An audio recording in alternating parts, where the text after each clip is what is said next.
Bismillahirrahmanirrahim. Assalamualaikum warahmatullahi wabarakatuh. Alhamdulillah, wasyukru ala nikmatillah, asyhadu an la ilaha illallah wahdahu la syarikalah, wa asyhadu anna Muhammadan abduhu wa rasuluhu la nabiyya ba'dah. Alhamdulillah, puji dan syukur kita panjatkan kehadirat Allah Subhanahu wa taala karena pada hari ini kita bisa bertemu dalam materi kuliah umum berkaitan dengan usaha mikro, kecil, menengah, dan pengelolaan organisasi. Bapak dan Ibu yang saya hormati, kita berada di forum pelatihan yang diselenggarakan atau difasilitasi oleh Kementerian Pendidikan dan Kebudayaan Republik Indonesia melalui program kolaborasi untuk membangun masyarakat atau Pusabangsa tahun 2024. Kegiatan ini difasilitasi atau diselenggarakan oleh STY Dr. K.H. Mutakin atau Unismu Dr. K.H. Mutakin yang didampingi oleh Universitas Komputer Indonesia di Bandung. Baik Bapak dan Ibu yang saya hormati, pada kesempatan ini kita berada pada program kolaborasi membangun masyarakat. Ya, ya dalam program pelatihan dan pendampingan usaha mikro, kecil, dan menengah UMKM yang berada di Desa Cidahu, Kecamatan Pasawahan, Kabupaten Purwakarta. Pada kesempatan ini, berdasarkan daftar hadir yang kami peroleh bahwa yang hadir pada kesempatan ini adalah ibu-ibu para pengelola usaha mikro kecil menengah UMKM Desa Cidahu yang terafiliasi atau berkumpul dalam satu himpunan usaha yang disebut dengan Gunduk. Kalau bahasa Indonesianya Gunduk itu ngariung atau berkumpul. Ya, dan kemudian peserta yang lain adalah bapak-bapak atau akang-akang dari Karang Taruna yang bersiap untuk memulai satu model usaha yang nanti akan difasilitasi oleh program Kosabangsa tahun 2024 ini.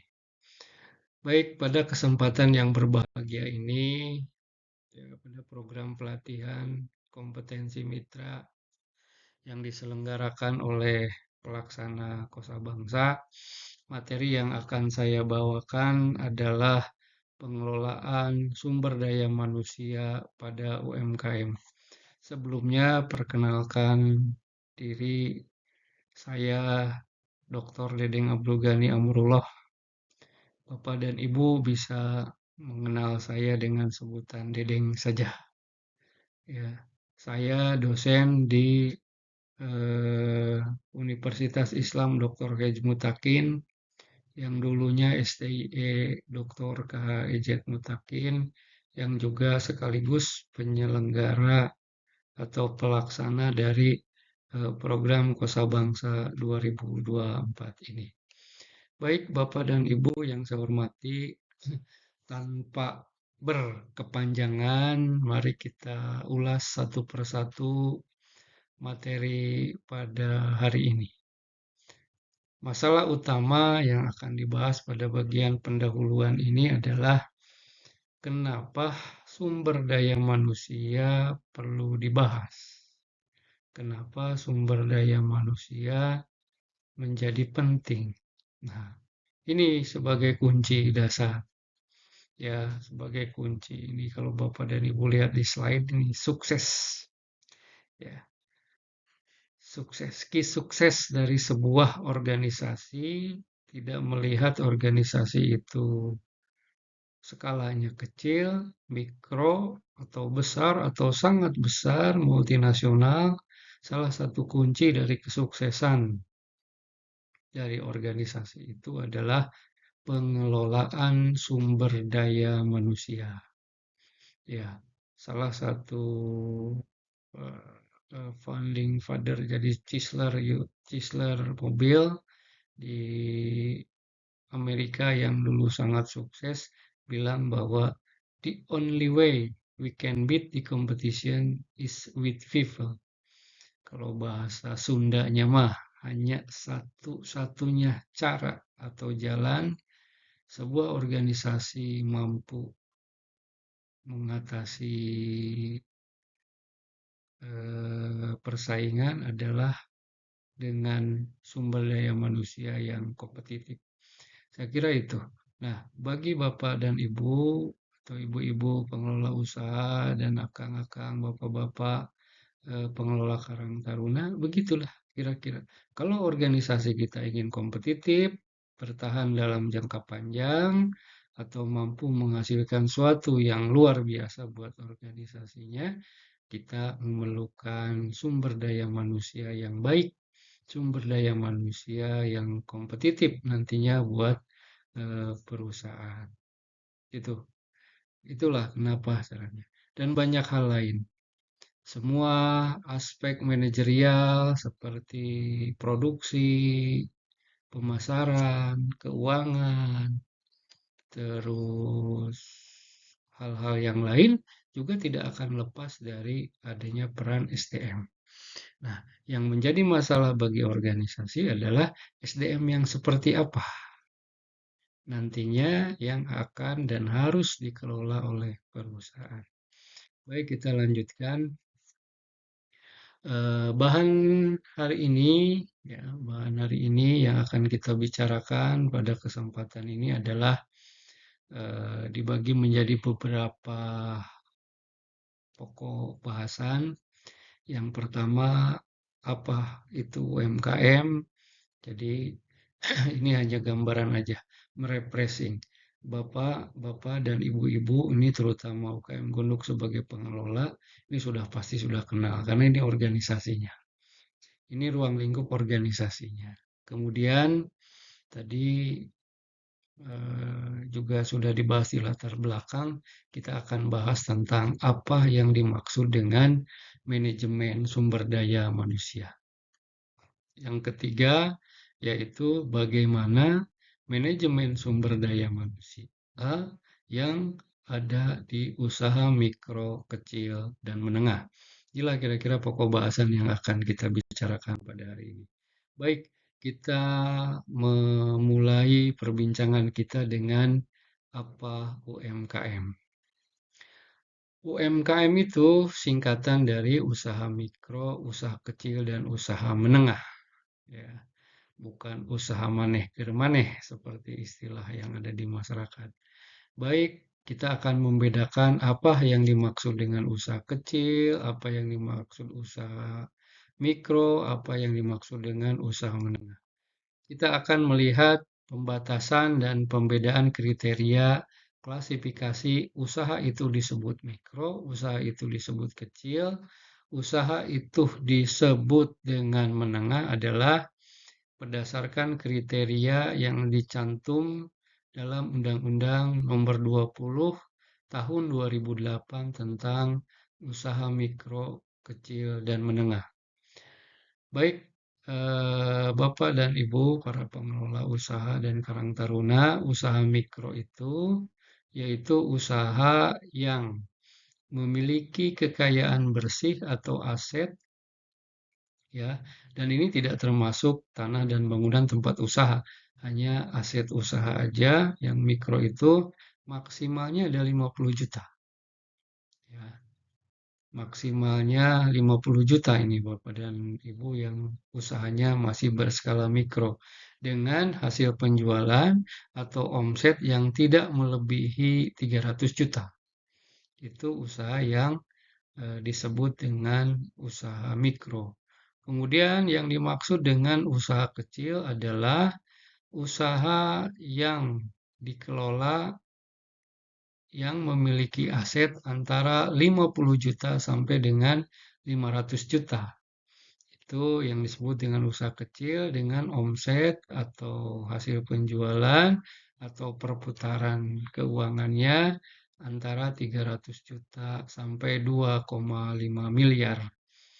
Kemudian yang disebut dengan usaha menengah adalah usaha yang memiliki kekayaan bersih antara 500 juta sampai dengan 10 miliar dengan perputaran keuangan atau omset 2,5 miliar sampai dengan 5 miliar.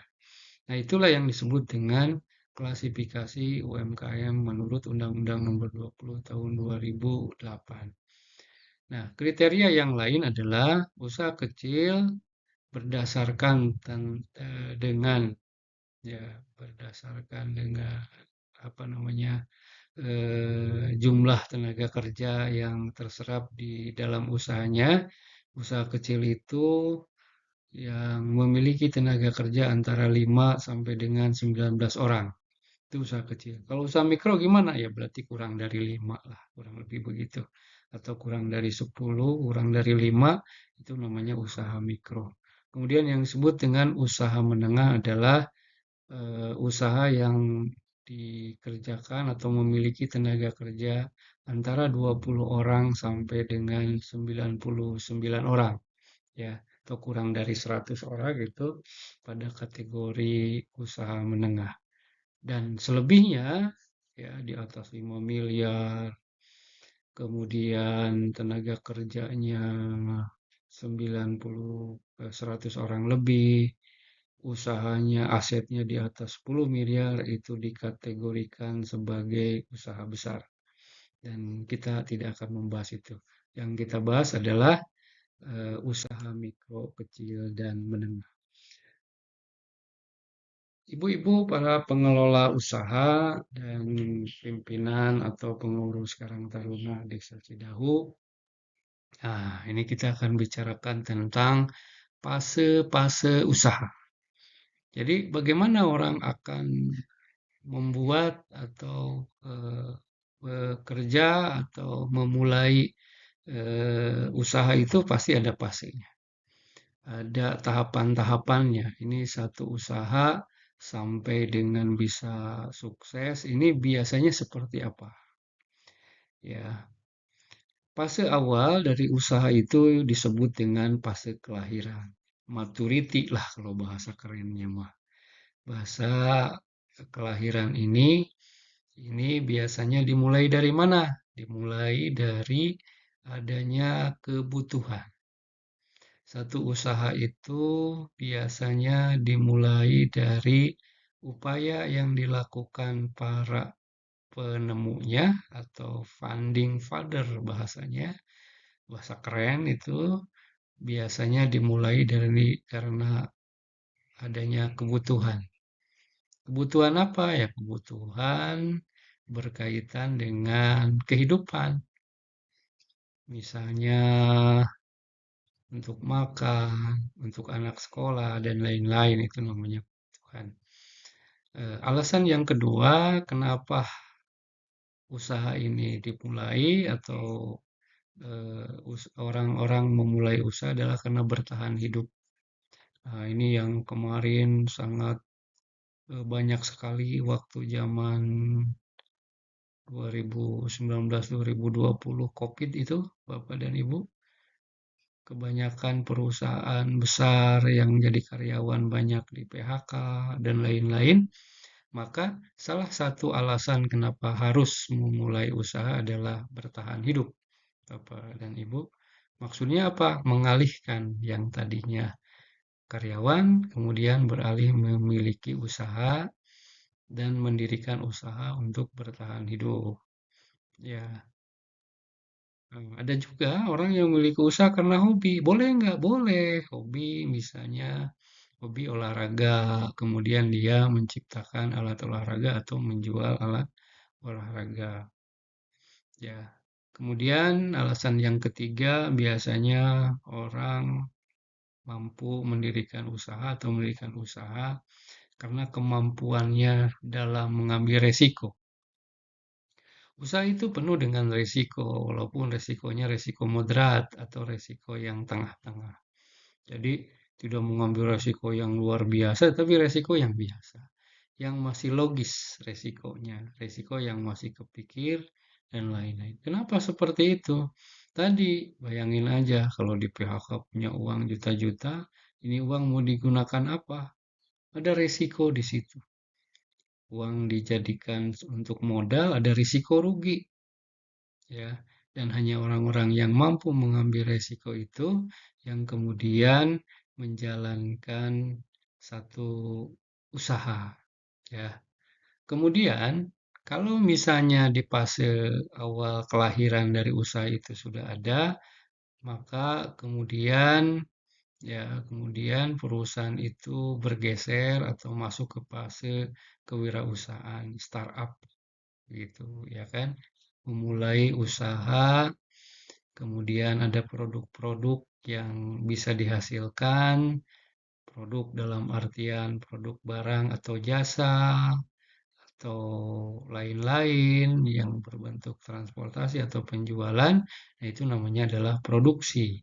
Ada sesuatu yang menjadi bahan yang akan dijual, gitu kan? Ya, ada satu bahan atau satu produk barang atau jasa yang ditransfer, ya kan?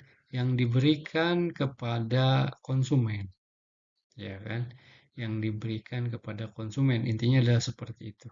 Kemudian jualan. Ini namanya kalau sudah memulai usaha pasti ada sesuatu yang dijualnya.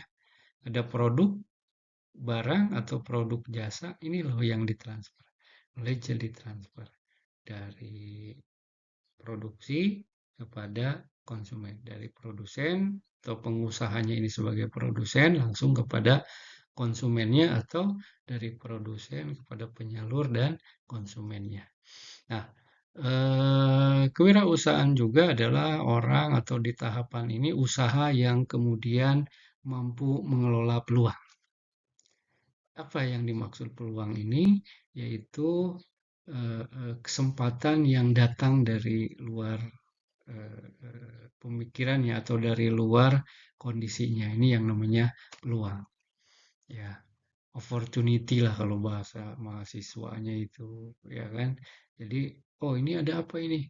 Oh saya lihat itu di daerah sana karena seperti ini. Oh ini kayaknya perlu suatu barang nih. Ini kayaknya di daerah kita ini, misalnya anak-anak mudanya, kalau malam hari ini ada kegiatan-kegiatan diskusi atau nongkrong-nongkrong di tempat tertentu. Oh ini kayaknya perlu perlu disiapkan kopi sama mie goreng ini gitu kan. Nah, itu namanya peluang dan itu harus dibaca sebagai satu peluang usaha dan hanya orang-orang yang memiliki kewirausahaan atau semangat untuk usaha yang memiliki itu. Begitu kira-kira. Nah, kemudian usaha itu akan didorong naik menjadi usaha yang bersifat laba yang tadinya usahanya itu hanya sekedar untuk memenuhi kebutuhan, untuk bertahan hidup, sekarang naik dia. Sudah mulai bagaimana usahanya itu memperoleh laba. Baik, di fase ketiga dari satu usaha adalah kepemimpinan. Ya, nah di sini peran dari para pengelola, dari para pendiri tadi sudah mulai naik. Sudah mulai bergeser yang tadinya semua oleh sendiri dari proses produksinya, pemasarannya, keuangannya, pengambilan risiko dan lain-lain semua dilakukan oleh sendiri. Kemudian dia sudah mulai berpikir menjadi sebuah sistem kepemimpinan dari usahanya itu. Ya, para pendirinya kemudian memiliki kemampuan memimpin, mengarahkan orang-orang yang di dalamnya. Kamu nanti menjadi tenaga produksi ya, kerjakan seperti ini, seperti ini, seperti ini. Bumbunya harus seperti ini, seperti ini, seperti ini. Kamu nanti menjadi tenaga pemasaran ya, tolong jual ke daerah ini. Tolong hubungi si ini, gitu kan. Kamu nanti catat ya, berapa yang laku terjual, berapa bahan baku yang kita beli, dan lain-lain. Semua ada pola di situ. Kemudian pemimpin menjadi pemimpin yang bisa mengatur semua orang yang terlibat dalam produksinya, walaupun tidak secara sistematis, tidak sistematis dalam artian pembagian-pembagian dari usaha itu diatur sedemikian rupa supaya jalannya apa namanya menjadi teratur walaupun tidak ada pembagian fungsi yang jelas. Si A menjadi apa, si B menjadi apa. Yang jelas ada pekerjaan-pekerjaan yang sudah mulai dibagi-bagi. Nah, pada fase ini ya, yaitu unit usaha sudah mulai berpikir tentang bagaimana mengelola laba dengan baik. Gitu kan? Sudah mulai diatur. Ini uang produksi, ini uang rumah tangga, ini uang untuk anak sekolah, dan lain-lain yang kemudian sudah mulai terpisah. Jadi tidak campur aduk lah bahasanya. Nah, itu yang dimaksudkan dengan fase kepemimpinan usaha. Kemudian kita mulai masuk kepada fase manajemen. Ya, usahanya ini masuk kepada fase stabil lah kalau bahasa bahasa produksinya sudah stabil, sudah memiliki aset-aset yang bertambah karena usahanya, sudah terbagi ini usaha. Yang ini usaha, aset usaha, yang ini aset rumah tangga misalnya. Gitu kan. Kalau dulu misalnya motor usaha itu motor untuk ngantar anak sekolah itu. Kalau sekarang sudah dipisah. Ini kendaraan-kendaraan untuk produksi, ini kendaraan untuk maksudnya untuk usahanya, yang ini khusus buat sekolah. Jadi perusahaan di situ sudah mulai mengatur dengan baik pembagian aset. Kemudian diatur juga walaupun masih secara sederhana pembagian fungsi manajerial. Yang ini kelompok orang produksi, yang ini kelompok orang pemasaran, yang ini kelompok orang untuk mengelola keuangan, gitu kan. Yang ini fungsinya adalah mengatur misalnya. Situ sudah ada tahapan, sudah ada mulai ketua-ketua kelompok, kelompok produksi ada ketuanya, gitu kan. Kalau di usaha gede ini namanya manajer lah, gitu ya kan. Jadi si pemimpin perusahaan tadi, si pemilik usaha, dia sudah bisa melepaskan tanggung jawab ini kepada orang-orang kunci yang dia tunjuk. Ini kamu tanggung jawab urusan keuangan ya. Itu nanti orang itu punya anak buah dan lain sebagainya. Situ sudah mulai ada pembagian tugas. Dan usahanya kemudian berkembang jauh, semakin pesat, yang dilihat dari peningkatan aset, peningkatan omset, peningkatan ruang lingkup usahanya menjadi lebih jauh. Yang tadinya dijual hanya lokal sekitar di desa dan sekitar desanya, kemudian berkembang ke arah regional. Misalnya kabupaten, antar kabupaten, atau tempat-tempat tertentu. Nah, fase berikutnya adalah kalau ini terus berjalan, maka akan ada satu fase di mana pemimpin-pemimpin perusahaan tadi akan beralih kepada generasi berikutnya. Gitu kan? Nah, ini kenapa saya masukkan di dalam satu fase khusus, karena ini akan menjadi krusial. Apalagi ibu-ibu, ini para pengelola UKM gunung atau bapak-bapak pengusaha berada di sektor makanan minuman, karena ini yang biasanya menjadi kunci ini. Hati-hati dengan peralihan generasi ini, karena di situ nanti akan kaitan dengan rumusan apa namanya ya masakannya akan seperti apa rasanya dan lain-lain lah misalnya begitu kan ya. Nah, pada tahapan ini juga akan kemudian perusahaan itu akan terlihat apakah ini akan terus menjadi perusahaan berbasis keluarga, kekeluargaan, atau perusahaan yang lebih modern, gitu kan, atau perusahaan yang profesional.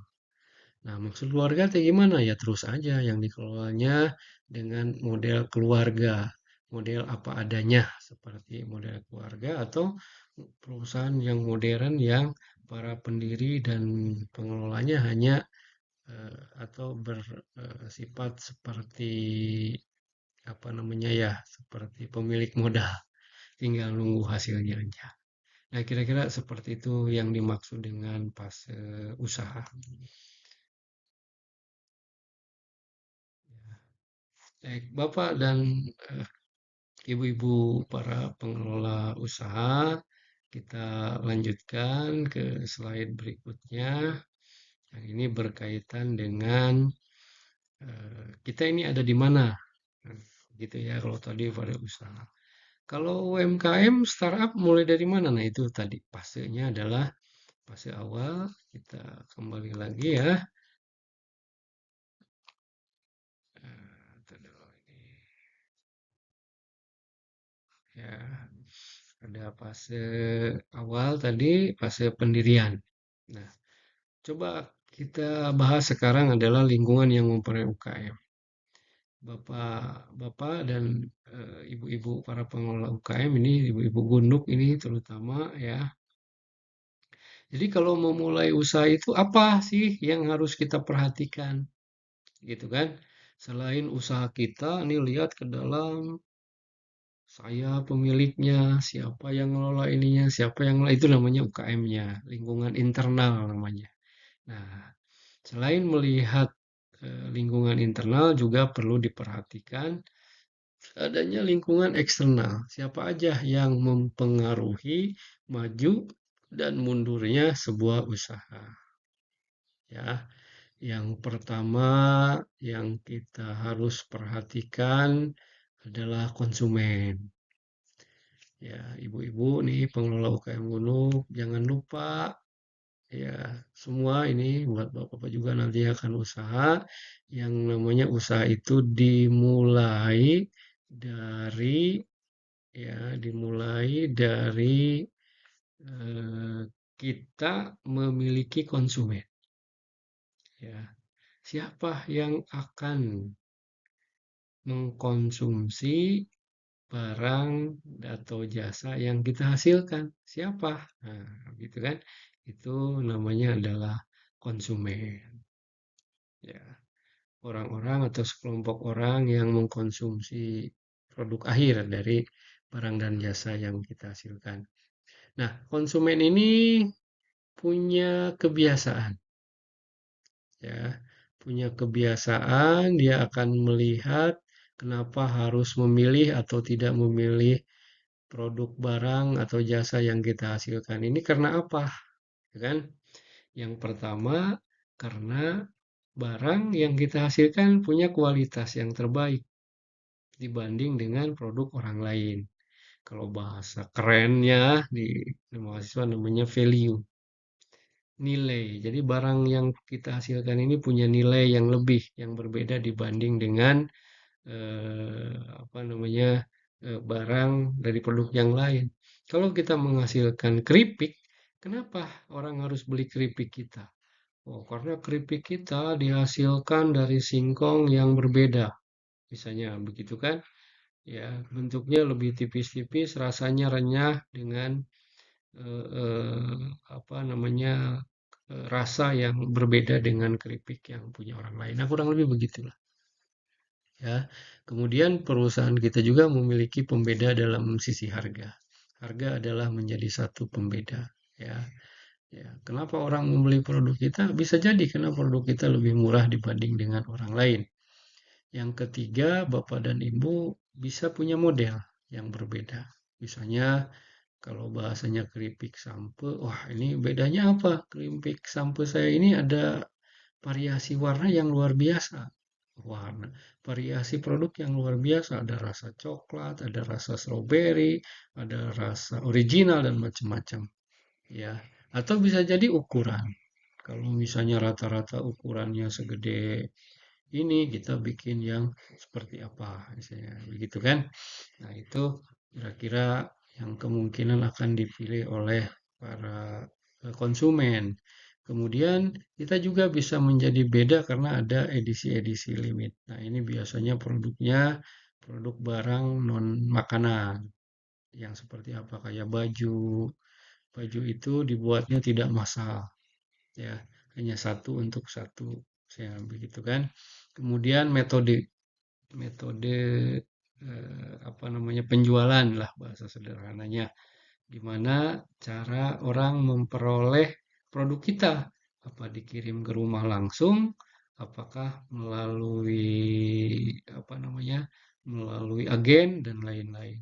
Nah, kemudahan ini yang akan dilihat oleh orang. Nah, zaman sekarang yang juga diketahui oleh ibu-ibu nih, para pengelola gunung, ini rata-rata ini konsumen ini lagi enak-enak di rumah, pada ingin beli barang dan jasanya di rumah aja. Tolong kirimkan ini, tolong kirimkan ini, tolong kirimkan ini. Gitu kan, jadi tidak perlu dan sangat banyak berkurang orang-orang yang mulai jajan ke pasar, gitu kan, ke mall. Orang rata-rata pengennya belanja di rumah. Dan ini yang harus kita perhatikan. Kalau alhamdulillah ini program kita, program Kosa Bangsa ini salah satu output atau hasilnya adalah mendorong usaha-usaha yang ada di Cidahu ini untuk memulai bisnis yang digital, yang kemungkinan, nah bukan kemungkinan, yang barangnya bisa langsung ditransfer ke rumah konsumennya melalui media penjualan online. Begitu kira-kira. Ya, yang berikutnya yang juga diperhatikan, yang harus diperhatikan adalah ketika berkaitan dengan konsumen adalah pelayanan setelah produksi atau setelah purna jual. Jadi contohnya apa? Kalau misalnya dikirim, terus barang yang dikirimnya kurang baik, maka bisa di return, bisa diganti, bisa di apa namanya, bisa dikirim ulang produk-produk yang baik. Nah, ini kurang lebih seperti itu layanan begitu kan. Jadi ini perlu diperhatikan. Yang ini perlu diperhatikan berkaitan dengan konsumen, gitu ya. Yang berikutnya yang mempengaruhi usaha yang dilakukan oleh ibu-ibu dan bapak-bapak adalah supplier. Ya, supplier ini apa maksudnya? Ini orang yang penyedia bahan baku lah, gitu kan? Penyedia bahan-bahan. Jadi kita mau usaha itu, mau bikin apa ya harus ada bahan bakunya. Nah, gitu kan? Ya, ini yang seperti apa? Ini awalnya biasanya usaha-usaha ini kalau kita di desa mau bikin keripik, misalnya kita bisa beli singkong, begitu kan, dari tetangga aja. Tetangga juga yang nanam singkong, tadinya ya udah pakai aja, nanti kalau ada untungnya bagi-bagi. Biasanya awalnya seperti itu. Kemudian lambat laun karena usahanya juga berkembang, suppliernya juga ini sudah mulai apa, harus teratur. Jangan sampai pada saat kita butuh barangnya tidak ada. Begitu kan? Ditambah lagi relasi dari yang punya singkong ini udah saya juga jual ke sini, saya juga jual ke sini sehingga ada kesulitan. Gitu kan? Kesulitan bahan baku. Nah, di sini yang menentukan. Ini apakah kalau bahasa kerennya apa harus dikontrak, apakah jangan jual kemana-mana ya. Ini saya beli dari bulan ini harus ada dan seterusnya untuk menentukan ketersediaan barang. Dan ini juga sangat berpengaruh. Kalau supplier ini kita tidak pelihara, ada kemungkinan mereka pergi tempat lain dan kita tidak bisa memproduksi apa-apa karena kekurangan bahan baku. Baik Ibu dan Bapak sekalian, ketiga yang juga berpengaruh untuk usaha namanya adalah pesaing.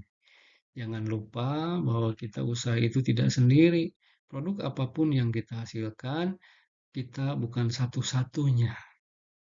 Ingat ya, kita bukan satu-satunya orang yang memiliki kemampuan untuk memproduksi barang dan jasa yang dibutuhkan oleh konsumen, gitu kan? Ya, nah maka kita harus memiliki cara atau memiliki strategi bagaimana caranya supaya kita tetap mampu bersaing. Tapi ingat, bersaing secara sehat. Misalnya dengan cara apa? Kalau berkaitan dengan harga, ada strategi diskon, gitu kan? Beli eh, dengan cara beli dua gratis satu, begitu kan? Kalau kita sudah hebat atau sudah kuat apa produksinya, bisa menjual barang dengan harga yang lebih murah, dengan insentif lainnya, misalnya tadi itu dikirim ke rumah, dikasih diskon, wah dan lain-lain sebagainya. Itu strategi-strategi yang kemudian mampu membuat usaha kita bersaing. Begitu Bapak dan Ibu. Selanjutnya yang kita bicarakan ini sudah di fase kedua ini. Kalau ada yang mau ditanyakan silakan. Kalau enggak kita lanjutkan gitu kan ke fase pembahasan atau sub berikutnya.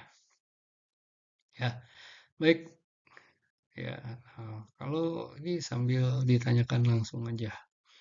Baik, Bapak dan Ibu-ibu pengelola usaha di Desa Cidahu, ya, pembahasan berikutnya adalah manajemen SDM. Ya, manajemen SDM ini apa? Nah, sebaiknya kita mulai dari penjelasan-penjelasan yang teoritisnya dulu lah sebagai knowledge atau sebagai pemahaman pengetahuan bagi ibu dan bapak sekalian. Sumber daya manusia adalah bagian dari alur proses manajemen. Jadi kalau bapak dan ibu punya usaha pasti ada orang, termasuk bapak dan ibu sendiri. Nah, orang yang ada di dalam perusahaan namanya manajemen sumber daya manusia atau sumber daya manusia. Ya. Sumber daya manusia merupakan bagian dari alur proses manajemen dalam menentukan pergerakan SDM organisasi dari posisi pada saat ini menuju posisi yang diinginkan di masa yang akan datang atau di masa depan. Kemudian, sumber daya manusia adalah komponen utama dalam manajemen bisnis untuk memenangkan persaingan. Jadi, ini maksudnya apa? Yang ini maksudnya adalah MSDM ini digunakan untuk bisnis dan untuk persaingan. Ya. Kemudian pengelolaan SDM diarahkan untuk mendapatkan orang yang tepat memiliki komitmen kuat terhadap visi dan misi dan tujuan organisasi. Sederhananya apa? Apapun bentuknya, usaha kita atau satu unit usaha itu pasti memerlukan orang. Itu aja kuncinya. Nah, orang yang dalam perusahaan namanya adalah sumber daya manusia. Dan semakin besar organisasi, maka orang-orang yang ada di dalam organisasi harus dikelola.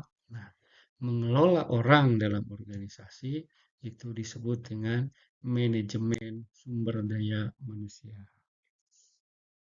Ya, bagaimana sih yang dimaksud dengan manajemen sumber daya manusia? Nah, ini ada tahapannya kalau secara konseptual dan teoritis. Jadi, maksudnya gimana? Namanya manajemen, ya, Bapak dan Ibu, ini sebagai ilmu pengetahuan juga. Yang namanya manajemen itu tidak lepas dari fungsi yang disebut dengan planning, perencanaan, organizing, pengorganisasian, actuating, pengerahan atau leading, kepemimpinan, gitu kan?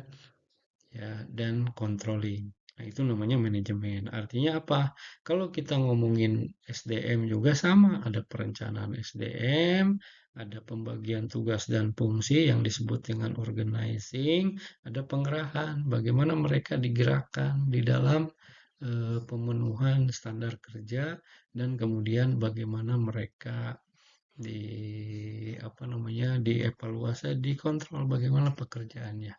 Nah, secara umum, tahapan-tahapan dalam manajemen SDM kita mulai dari analisis dan perencanaan. Ini biasanya kalau perusahaan gede, gitu kan, ini bagian yang penting. Harus berapa saya merekrut, kualifikasi orangnya seperti apa harus sarjana, apakah harus D3, apakah harus laki-laki, apakah harus perempuan. Nah, ini namanya analisis dan perencanaan. Kemudian ada proses perekrutan, ada perekrutan melalui media sosial, ada perekrutan melalui apa namanya informasi dengan dinas tenaga kerja dan macam-macam. Ini biasanya sering dilakukan oleh organisasi-organisasi besar ini yang seperti ini ya. Kemudian ada proses pelatihan dan pengembangan ya. Nah, di dalam usaha mikro kecil ini biasanya juga ada gitu kan.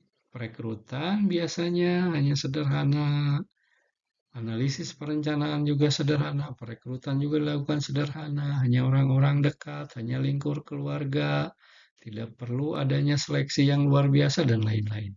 Ya, kemudian ada di dalam SDM namanya manajemen kinerja. Harus dilihat tuh kerjaannya benar apa enggak itu. Bagaimana hasil penjualannya, bagaimana tingkat keuntungan dan lain-lain. Kemudian tahapan akhir dalam manajemen SDM adalah pengintegrasian atau bagaimana orang-orang di dalam perusahaan menjadi lebih kompak, baik setia kepada organisasinya, mendorong teman-temannya maju, dan membuat perusahaan maju. Nah, ini kira-kira semuanya. Apakah serumit ini ketika dilakukan di dalam usaha mikro? Enggak juga. Kalau tahapnya pasti sama, ketika ada karyawan yang direkrut, kemudian pasti dia akan dilatih dulu, kemudian kalau dilatih dia bekerja, kemudian akan dilihat pekerjaannya sudah bagus apa tidak. Kalau bagus pekerjaannya dia akan dikasih reward, dikasih gaji. Kalau goreng pekerjaannya ya dia bisa dikeluarkan atau dilakukan pelatihan ulang. Ya, nah kalau ini bahasannya, nah ini kalau di UMKM nih, bedanya apa? Nah, kayak gitu kan? Nah, kalau kita lihat tadi dari tahapan-tahapan tadi, kalau di UMKM gimana? SDM-nya mengelola mengelola orang di UMKM gimana? Ini kira-kira akan seperti ini ya. Ya, jadi bahasa sederhananya usahanya itu kita menjadi tiga bagian konsep usaha. Ada usaha dengan jenis usaha keluarga, ada usaha besar yang orientasinya bisnis, ada kita hanya sebagai kepemilikan, gitu kan? Ya, oke. Ya. Ini bedanya apa? Ada tiga atau ada empat tahapan ini. Ada empat pekerjaan dalam mengelola SDM di UMKM. Yang satu seleksi, yang kedua pelatihan, yang ketiga kompensasi, yang keempatnya komunikasi. Kalau usaha ya kecil atau usaha yang bersifat keluarga ya model manajemen SDM untuk seleksinya bersifat sederhana. Maksud sederhana teh gimana? Ini kalau usahanya keluarga biasanya penerimaannya tanpa kondisi. Wah, tuh kudu aya syarat. Tuh kudu syaratnya teh kudu berpenampilan menarik, usia di bawah 23, gitu kan? Nggak perlu. Yang penting mau dan siap membantu usaha. Dan juga nggak ada hambatan, mau dia anaknya, mau dia keponakannya, mau dia usianya sudah tidak produktif lagi, yang penting mau usahanya bahkan dibawa ke rumah dan lain-lain. Nah, itu biasanya usaha kecil yang bersifat kekeluargaan. Kemudian ada juga yang sudah mulai modern. Usahanya emang dilakukan untuk bisnis, yaitu penerimaannya dilakukan dengan kondisi ada syaratnya. Syaratnya misalnya usianya harus sekian, pendidikannya harus sekian, harus lulus SMA, harus lulus SMP, harus mampu menggunakan media sosial, harus memiliki kendaraan sendiri, memiliki SIM dan macam-macam. Itu namanya penerimaan dengan kondisi. Ya, ada juga model yang ketiga yaitu kepemilikan. Ya, kita sharing dengan orang yang akan direkrut, gitu kan? Ya, kamu saya rekrut, kamu punya hak ini, punya kewajiban ini, punya hak ini, punya kewajiban ini. Contohnya, kamu saya rekrut ya, uang makannya dari saya, tidurnya di tempat saya, tapi kamu digajinya hanya sekian. Nah, itu namanya proses seleksi sederhana. Ya, kemudian yang kedua ini di fungsi pelatihan. Ya, kalau di UMKM pelatihannya juga bersifat fleksibel, tidak terstruktur. Wah, biasanya yang mana yang terstruktur itu, gitu kan? Kalau yang terstruktur itu pelatihan, dianalisis dulu kebutuhan pelatihannya, pelatihan A, pelatihan B, pelatihan C, gitu kan? Terus metode pelatihannya mau pakai apa? Mau pakai A, mau pakai B, mau pakai C. Tutornya siapa? Dibikin, dianalisis dan lain-lain sampai analisis kebutuhan sampai bisa dilaksanakan kemudian dievaluasi. Nah, kalau di UMKM yang UMKM-nya bersifat kekeluargaan, ini pelatihannya lebih bersifat pelatihan harmoni. Bahasa harmoni itu apa ya? Sambil jalan mau merekrut orang untuk produksi. Ayo sini, lihat nih, ibu lagi bikin keripik. Nah, nyiksikan anak teh kieu, ngebersihan sampeuna teh kieu, ya teh kieu, dan terus sambil jalan. Eh, Tidak ada waktu dan batasan waktu, gitu ya. Semua orang disuruh melihat dulu. Kemudian coba, ayo kamu. Nah, dicoba. Kalau kalau misalnya kurang pas dibenerin sambil jalan, nah itu namanya pelatihannya fleksibel dan harmoni, tidak mengganggu pekerjaan utamanya tutornya itu juga sambil itu diproduksi dan lain sebagainya. Ya. Kemudian kalau usahanya usaha yang lebih mengarah kepada bisnis tadi, usaha dengan level yang kedua, pelatihan ini biasanya lebih fokus pada usaha yang produktif, pada produksi, gitu kan? Nah, oh kalau keuangan, oh keuangan beda lagi, gitu kan? Ini biasanya kalau yang UMKM yang sudah mulai maju, ini mulai pelatihan itu kepada proses produksi. Ini bikin produk teh harus kayak gini, ini bumbunya seperti ini, oh ini dan sebagainya. Jadi fokus pada produksi. Nah, kalau UMKM yang berbagi kepemilikan atau pemilikan bersama, ini biasanya pelatihan yang berkaitan dengan tanggung jawab. Ya, jadi yang dilatihkannya adalah tanggung jawab. Maksudnya gimana? Maksudnya adalah, oh ini tanggung jawab kamu bagian ini, kamu harus gini, tanggung jawab saya ini, apa yang dilakukan harus kayak gini dan lain-lain sebagainya. Kemudian ini fungsi yang utama di MSDM yang namanya kompensasi. Bahasa kerennya adalah reward system, ya kan? Bagaimana satu usaha itu menghasilkan, kemudian saya akan ngasih apa, gitu kan? Akan ngasih apa, ya. Kalau usahanya itu bersifat kekeluargaan, maka biasanya kompensasi itu didasarkan pada keperluan, gitu kan? Wah, sederhana sekali ini. Maksud keperluan itu gimana? Ya tadi, kamu direkrut sama saya, kamu tinggalnya di rumah saya ya. Ini kamarnya, kamu nggak usah mikir yang lain-lain deh. Pokoknya kamu tidur aja, gitu kan. Kalau waktunya tidur, kalau waktunya usaha, kamu bantu saya akan gaji sekian. Makannya silakan ambil sendiri di dapur, sebebasnya kalau kamu mau makan dan sebagainya. Jadi tidak ada ukuran-ukuran yang apa namanya, yang tetap. Paling yang tetapnya nanti setiap hari saya kasih uang jajan sekian ya. Nah, tidak ada gaji yang wah diatur dengan terstruktur. Misalnya gaji pokok sekian, tunjangan kesehatan sekian, nggak ada. Ya, kalau kompensasi di UMKM itu cenderung lebih fleksibel. Ya, apalagi usaha yang masih bersifat usaha kekeluargaan. Baik, Ibu dan Bapak sekalian, kemudian kalau yang sudah mulai maju mana? Nah, biasanya ini yang lebih eh, didasari pada produktivitas, lebih pada borongan. Kalau sehari menghasilkan 1000 piece atau 100 bungkus, gajinya ini, gitu kan? Atau satu bungkus saya gaji 1000, gitu kan? Kalau misalnya menghasilkan 100 berarti 100.000 dan seterusnya. Begitu kan? Nah, dasarnya adalah berapa yang dihasilkan.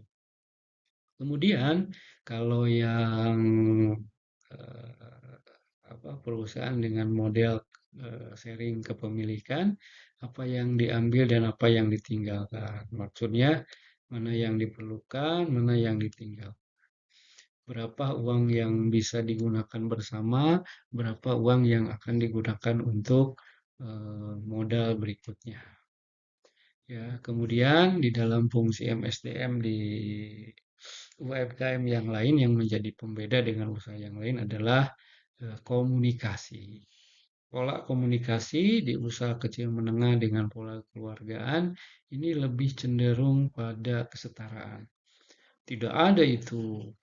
Kamu bawahan saya, kamu harus nurut sama saya. Enggak. Biasanya prinsip yang didasarinya adalah kesetaraan. Bahwa kita adalah sama-sama mitra, gitu kan? Yang tukang goreng dengan yang punya usaha ya sama. Ibu punten, iya iya kan? Nah, gitu kan. Ada bahasa-bahasa yang, syah, itu gawean. Pokoknya aku ngasihkan sakit ya? Enggak, gitu kan? Ya, harus ada kesetaraan. Atau emang didasari pada rasa kesetaraan.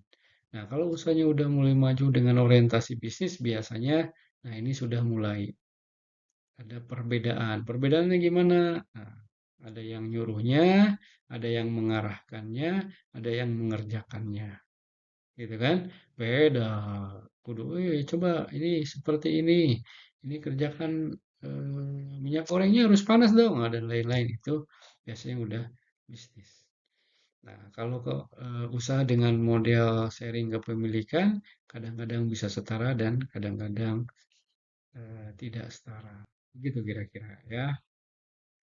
Nah, baik Bapak dan Ibu, kita memasuki tahapan berikutnya ya. Tahapan berikutnya kayak tar dulu nih. Ini kayaknya harus dulu.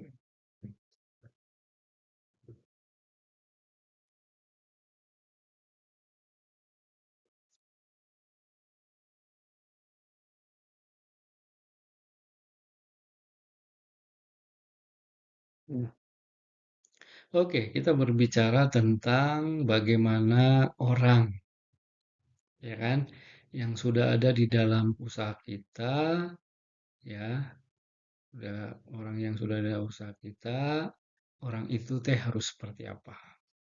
Ini kuncinya di dalam manajemen eh, apa namanya SDM, ya.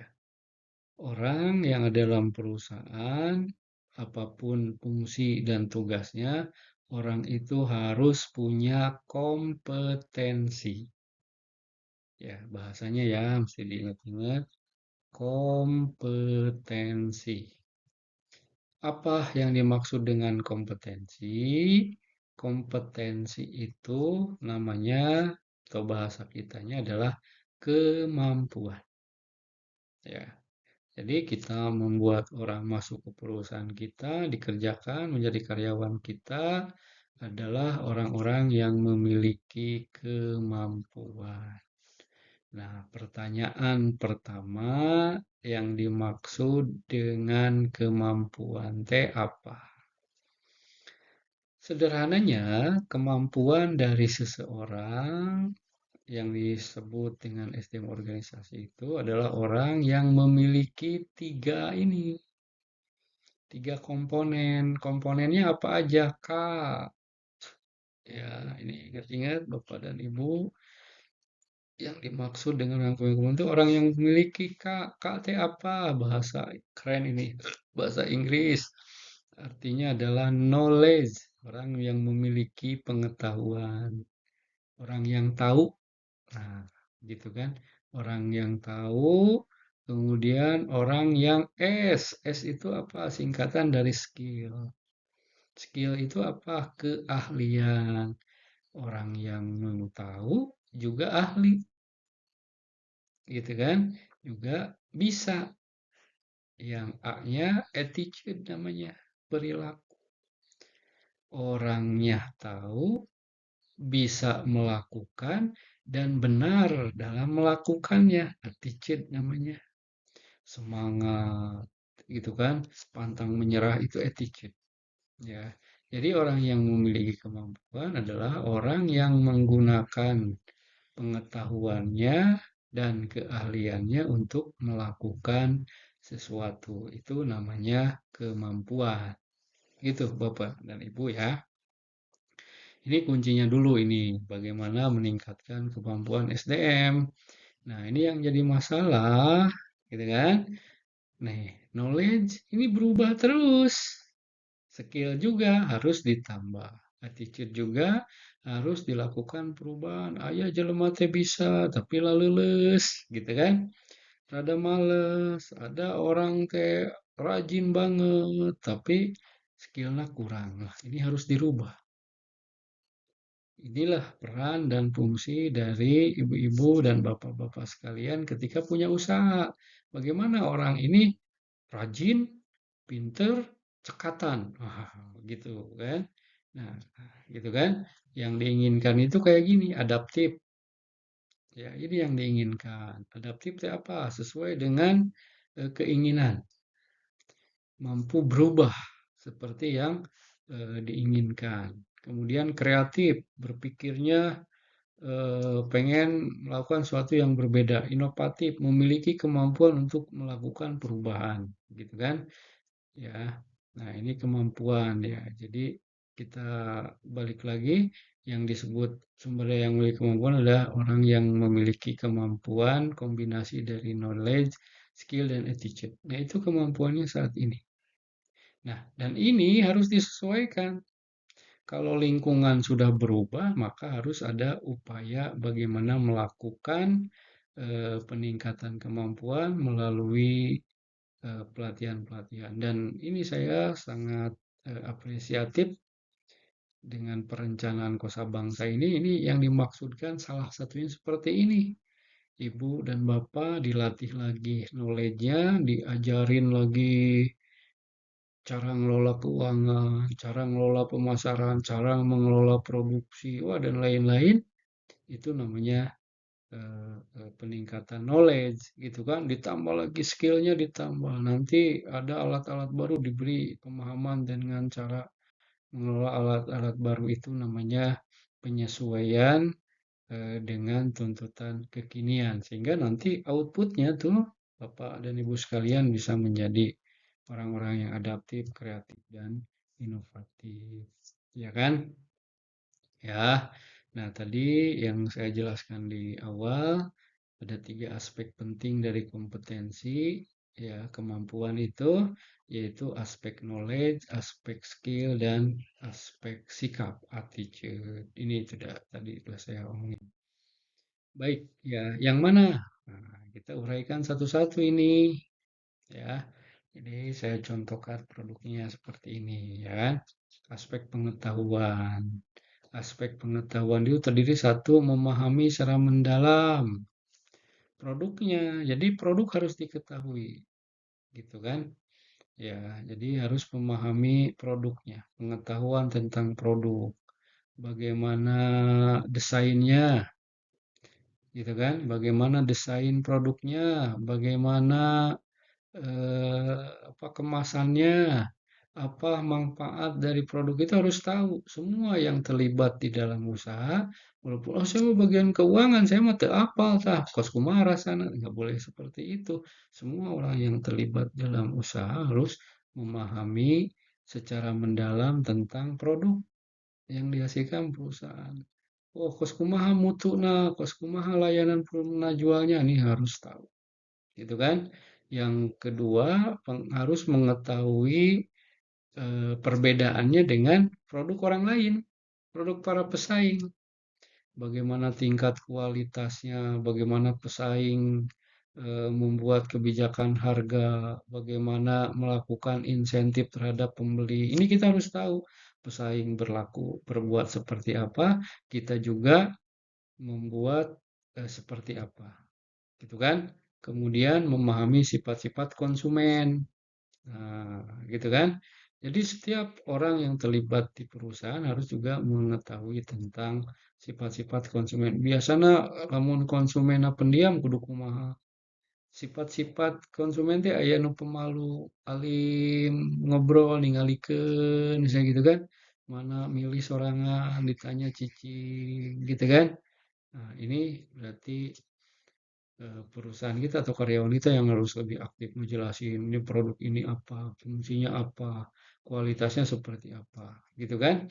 Kadang-kadang harus ketemu juga sama konsumen yang cerewet ya, ibu-ibu ya, gitu kan. Konsumen cerewet, ayo we ngoceh, udah ngajelaskeun nyaho saya oge, oh terus begitu kan. Bahkan ketemu dengan pembeli-pembeli atau konsumen yang sombong. Ini ya kan. Nah, kita harus bagaimana? Nah, ibu-ibu yang mengelola usaha, yang nanti akan terlibat dengan konsumen, yang harus mengetahui dan memperdalam ini dan memberitahu kepada karyawan-karyawannya nanti. Gitu ya. Nah, kemudian aspek skill menjelaskan secara detail produk yang akan dijual. Gitu kan? Ini hampir sama tadi. Bagaimana eh, bisa memiliki kemampuan untuk mendesain, membuat apa namanya kemasan, itu dan lain-lainnya. Mampu menerapkan strategi pemasaran. Ya, ini penting juga ini. Itu kan ini sudah dijelaskan oleh pemateri yang sebelumnya ini berkaitan dengan pemasaran, gitu kan? Kumaha cara promosinya, apa strateginya, dijual langsung atau dijual tidak langsung, gitu kan? Ya, yang ketiga yang dimaksud skill adalah kemampuan komunikasi ini, ya kan? Ini orang anu cerewet kudu dikumahakeun. Cara ngomongnya kumaha, orang nu pendiam kudu kumaha, cara ngomonganana supaya kemudian bisa membeli produk yang kita hasilkan. Nah, ini aspek attitude, sikap diri, ya. Jadi, eh, gimana caranya supaya karyawan kita ini memiliki attitude yang baik? Misalnya dirinya gimana? Selalu ada peluang. Orang optimis ini, gitu kan? Orangnya fokus pada target. Ulah, tayu, can naon mah, encan bisa mah, hayu we, diajar terus, diajar terus, diajar terus, gitu kan? Orangnya rapi, gitu kan? Dikasih tahu mau, gitu kan? Terbuka untuk perbaikan, siap untuk berubah, ya kan? Nah, sikap kemudian yang penting adalah sikap dari karyawan terhadap pembeli. Misalnya mendahulukan kepentingan pembeli, ngoprek KPI, oh ya datang, dilayanan, gitu kan? Ini gini, sabar, gitu kan? Diomelan gunung muli, oke, sabar we, gitu kan? Karena tahu bahwa yang beli adalah inti dari apa namanya usaha. Jadi nggak mungkin usaha itu maju kalau nggak ada yang beli lah, begitu kan? Kemudian mendampingi pembeli. Dan ingat ini, jangan sampai ada perbedaan kasih itu mah nurek meuli nate dikiekeun ka anu ieu mah beda gara-gara misalnya bajunya lebih halus misalnya. Nggak bisa begitu, terus komunikatif gitu kan. Senyum begitu kan. Ya kalau bisa salam oke mangga Bu silahkan. Wah, iya mah sigana orang Inggris yang udah datang, ngomongnya bahasa Inggris gitu kan. Ini mah kayaknya orang Sunda ya ngomong bahasa Sunda ya tenan namun begitu kan. Ya. Oke, kemudian sikap terhadap pesaing, memandang pesaing sebagai partner dan kolaborasi. Jadi ini tetangga teh ulang geus nyieun produk ieu, hayu dijieun deui. Bukan seperti itu, ya. Jadi kita harus bersikap terhadap pesaing gimana? Ya biasa aja, begitu kan? Mari kita bersaing secara sehat. Tingkatkan kualitas kita supaya tadi produk kita tetap memiliki value yang menjadi pembeda dengan produk lain. Namun orangnya nusarua, orang bedakan. Beda dari sisi hargana, beda dari sisi kualitasnya, beda dari kemasannya, dan lain-lain. Kemudian bisa juga kita berkolaborasi, kerja bareng, gitu kan? Oh iya, orang bareng-bareng ngumpul hasilnya, ya. Jadi UKM Gunduk ngumpul, nah, begitu kan? ya, saling berbagi supaya bisa maju bersama. Ya, kemudian apa yang diharapkan dari keseluruhan proses itu adalah UKM-nya atau UMKM, usaha dari yang dimiliki oleh ibu-ibu sekalian yang di UKM Gunduk, ya, dan Kang bisa kemudian menjadi usaha yang berkembang. Berkembang kayak apa? Naik omsetna, naik asetna, gitu kan? Dan lebih banyak berkontribusi untuk masyarakat, gitu kan?